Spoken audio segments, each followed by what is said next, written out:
Je vais peut-être maintenant passer la parole au docteur Dominique Lambet pour commencer cette soirée.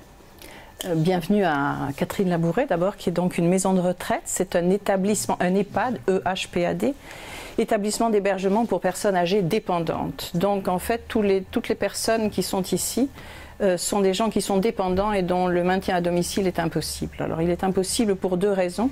La dépendance, donc, c'est une dépendance ou physique ou psychique. Donc, on va faire les deux en même temps, puisque même si maladie de Parkinson a des troubles cognitifs, c'est surtout la maladie d'Alzheimer qui va être dominante dans ces troubles cognitifs, mais qui termine sa vie dans un état de blocage physique. Donc elles se rejoignent toutes les deux, puisque toutes les deux, ce sont des maladies neurodégénératives. Donc, on va faire la dépendance physique. Donc, voilà ce que nous avons. Nous avons des séquelles de fractures, des arthroses, des faillances cardiaques, bien sûr, respiratoires, puisqu'ils ne peuvent plus marcher. Ils ne peuvent plus aller de leur chambre à la salle à manger. Mais voilà, on a la maladie de Parkinson, donc, qui est... Oui. Alors... En dépendance, donc les tumeurs du cerveau, les maladies métaboliques congénitales, les maladies Alzheimer et apparentées, puisque nous avons plusieurs démences qui sont donc avec des troubles cognitifs plus ou moins présents. La maladie d'Alzheimer étant celle qui a des troubles cognitifs présents dès le départ et dont l'évolution est lente et insidieuse. C'est-à-dire que avant d'arriver au tableau où on va faire le diagnostic, il peut se passer 5 à 10 ans de troubles très légers qui passent inaperçus.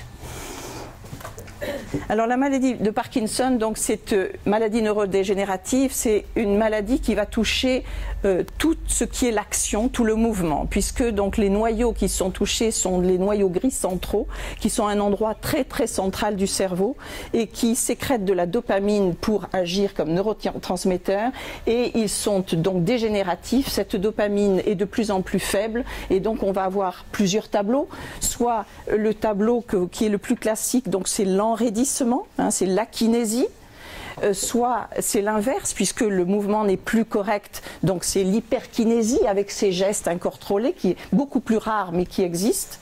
Ce sont les tremblements et c'est aussi, ça touche aussi le cerveau puisqu'il y a une lenteur d'idéation. C'est-à-dire que ce sont des gens, vous avez besoin d'attendre qu'ils comprennent en quelque sorte avant de récupérer l'information à la question que vous posez. Donc c'est une pathologie particulière où petit à petit ils vont se trouver dans un enfermement physique alors que le cerveau fonctionne encore, qu'ils comprennent bien, qu'ils sont capables d'exprimer, mais ils sont comme figés. C'est une maladie absolument difficile, autant pour la personne que pour l'entourage, puisque le désir est là. Donc là, nous avons un certain nombre de maladies de Parkinson, et pour être dans la notion de la prise de risque, nous les laissons tomber, puisque je vais vous mimer la marche du Parkinsonien, qui est assez caractéristique et que vous pouvez reconnaître dans la rue. Nous, quand nous marchons, nous avons le balancement des bras, parce que ça fait partie de notre automatisme, et vous allez avoir le Parkinsonien, vous les verrez au trottoir, qui sont comme ceci. Le balancement des bras n'existe plus, ils sont légèrement penchés en avant et le pas est beaucoup plus petit. Vous avez la même chose, ça c'est la personne âgée, vous pourrez le reconnaître exactement de la même manière chez les jeunes, et ce sont des gens qui prennent des neuroleptiques parce qu'ils ont une maladie psychiatrique. Donc l'effet va être le même sur la motricité. Donc ça, c'est cette gangue qui fait qu'ils vont ralentir leur mouvement. À un moment donné, la position debout, quand ils vont se lever, ils ne vont plus avoir ce pas, ils vont tomber en avant, donc ils vont se fracturer les épaules, parce que le geste que nous avons, nous, qui nous permet de nous casser les poignets, ils ne l'ont même plus puisque ça ne va pas assez vite. Donc ce sont des gens qui tombent, donc il faut leur donner un déambulateur quand ils sont encore dans cette situation-là. Donc nous devons prendre en gériatrie le risque de les laisser tomber, et donc on les laisse ramper aux grandes dames de leur famille, parce que c'est une horreur en effet de voir sa mère qui crawl de la salle de bain jusqu'au couloir, parce qu'il faut encore garder pour ce plaisir qu'ils ont le mouvement, parce qu'on sait que petit à petit ils vont être relégués au niveau de leur lit. Donc nous utilisons le lit Alzheimer pour des Parkinsoniens le plus bas possible, avec un matelas par terre, parce qu'ils vont tomber, ils vont avoir envie de sortir de leur lit, mais ils pourront juste tomber sur le matelas. et petit à petit, tout va se rétrécir. Donc maladie du mouvement, mais maladie aussi de la pensée, puisque nous sommes dans une maladie qui touche aussi même l'idéation. Et donc les signes qui apparaissent plus tardivement sont des troubles de l'équilibre, donc ils partent en arrière, ils vont chuter.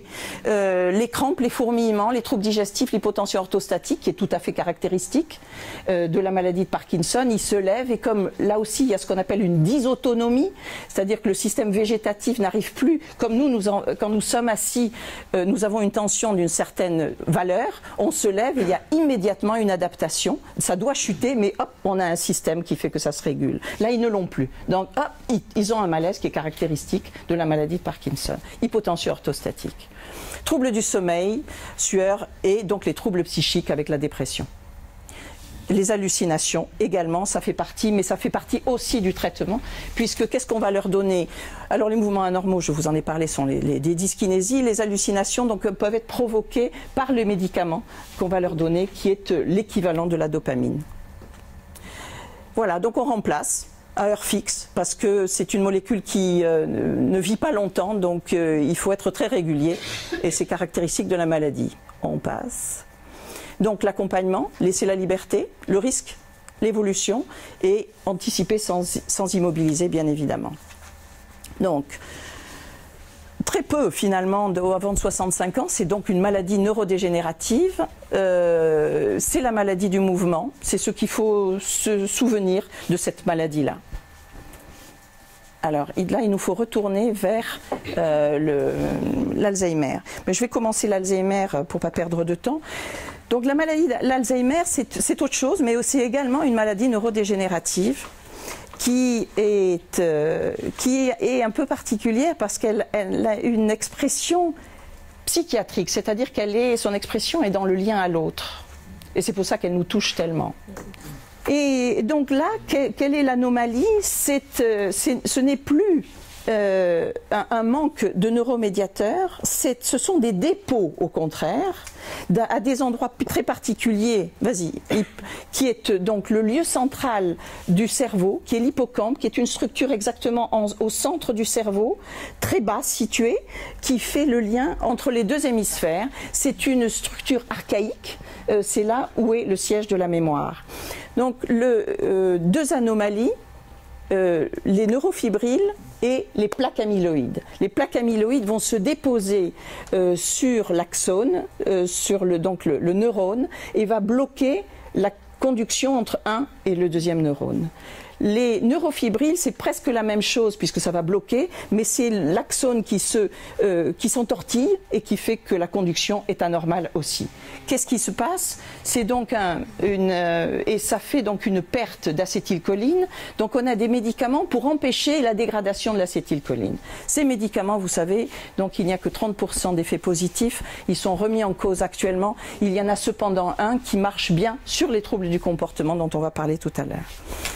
Donc, ces lésions, elles sont centrales au tout départ, donc les troubles sont tout petits, puis elles s'étendent avec donc une force centrifuge pour atteindre ce qu'on appelle les aires associatives, c'est-à-dire les aires des yeux, les aires de la reconnaissance par le gustation, tout va être touché au bout d'un moment, et bien évidemment la sensibilité, bien évidemment la motricité qui fait qu'on termine dans une position fœtus. Donc on va atteindre à un moment donné le psychisme au départ, la fonction de relation à l'autre, et puis la partie physique. Donc voilà, donc la mémoire, c'est elle qui sera touchée, oui. C'est l'oubli, bien évidemment. Donc l'oubli, il est caractéristique, oui, puisque au tout début, c'est le temps et le lieu. Qu'est-ce que j'ai fait? Le rendez-vous, il est où? Qu'est-ce qui s'est passé? Et puis il y a toujours le conjoint ou l'enfant qui récupère pendant un certain temps. Puis ça s'aggrave et on va avoir la perte de la définition, la perte du mot, la perte de l'objet. Et il va vous dire le truc là, passe-moi le truc.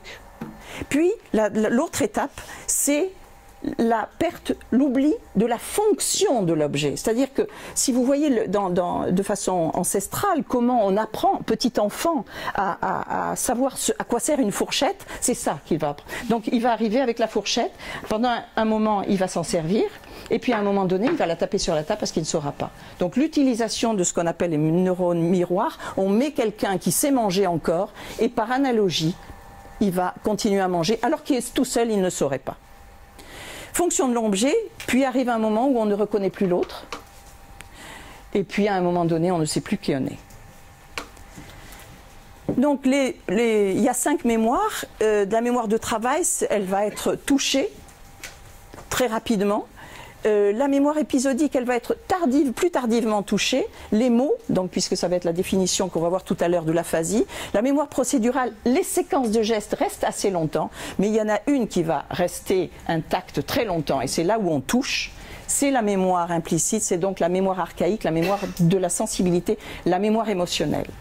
Donc jusqu'au bout de la route, ce sont des gens qu'on peut toucher encore, au sens propre et au figuré, toucher par le contact, et touché par la mémorisation du plaisir, parce qu'ils se souviennent de ça. Donc ça, les mémorisations, les 3 étapes, récupération, on s'en fiche un peu, c'est pas encore que... oui. Donc la définition, désorientation temporo-spatiale, altération des fonctions supérieures, compréhension, jugement, évaluation, projection, anticipation, aphasie, apraxie, agnosie. Ce sont les 3 A privatifs. Et on a perte de la parole. On a la perte donc à l'apraxie, ce sont les outils, on ne sait plus. Et l'agnosie, c'est-à-dire qu'on ne reconnaît pas les objets et on ne reconnaît même pas, on est dans le déni de la maladie. La nosognosie. Donc, alors plutôt que d'utiliser le terme de démence, qui est un terme absolument médical, plutôt utiliser troubles des fonctions supérieures ou des troubles cognitifs qui englobent tout ça, mais qui permet de ne pas galvauder ce terme de démence qui, pour nous, a une définition très très précise. Alors, les troubles du comportement, donc c'est là où le shiatsu est intervenu, c'est là où on a travaillé avec Sylvaine. C'est que voilà, c'est comme les 12 travaux d'Hercule, il y en a, vous voyez que on a des troubles productifs, donc l'agitation, les cris, l'agressivité, les hallucinations, les propos délirants. Et puis on a au contraire les troubles qui sont sur le repli sur soi, qui sont non productifs et qui sont l'apathie, la tristesse, la dépression. Qui sont tout aussi importants que l'agitation. Comportement moteur aberrant, c'est ces gestes-là où le gratter, il se gratte éternellement. Trouble du sommeil, trouble de l'alimentation, il y a une inversion du nuit-jour. Trouble de l'alimentation. Donc, les causes organiques, bien sûr, quand on a un trouble du comportement, il faut toujours aller chercher une cause organique qui est environ de 10 à 20%, qui sont la première, c'est l'infection urinaire, le fécalome, la douleur, la fièvre, la déshydratation, c'est ce qu'il faut chercher pour nous en priorité. Et quand on a fait le tour de tout ça, il faut se poser la question, qu'est-ce qu'on a fait pour induire ça? Quel a été le trouble, quel a été l'élément provoquant? Donc des causes environnementales qu'on ne comprend pas toujours. Oui. Donc ce trouble du comportement, il faut l'entendre comme l'expression d'une anxiété, d'une angoisse, et que pour ces gens qui ne parlent plus, il faut leur accorder cette écoute-là et s'approcher d'eux et intervenir comme on le fait, autant dans le toucher que dans la présence à l'autre. Donc c'est un trouble de la communication et c'est ça qu'il faut aller chercher, oui. Donc on pourrait rajouter en les touchant, et c'est ce que fait le shiatsu, en les touchant au propre et au figuré, et c'est l'histoire de notre rencontre avec Sylvaine, puisque c'est réellement une rencontre à un moment donné entre un praticien et un autre praticien, et où on s'est posé la question l'une et l'autre de où sommes-nous l'une et l'autre dans la gériatrie qui est du médico-psychosocial, mais le médico-psycho, on peut aller le retrouver, et donc ça, mais tu en parleras de ces 3 groupes qu'on a fait. C'est bon? C'est bon. Voilà pour les 2 grandes dépendances que l'on voit ici.